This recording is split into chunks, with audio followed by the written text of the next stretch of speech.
আসসালামু আলাইকুম, শুভ দুপুর। সবাই কেমন আছেন?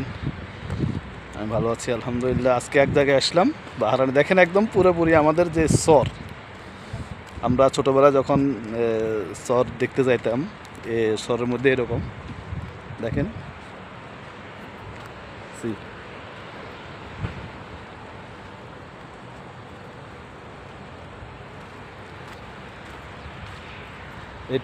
এটা হচ্ছে, এটা কি গাছ বলে ভুলে গেছে এখন নাম।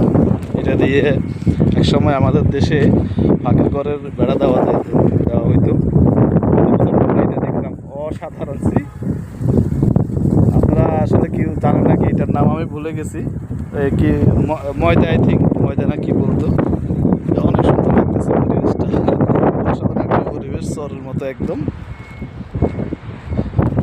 আপনাদের সাথে শেয়ার করলাম। কেমন লাগছে আপনাদের থেকে কমেন্টে জানাবেন। ভালো থাকবেন সবাই। Bye bye.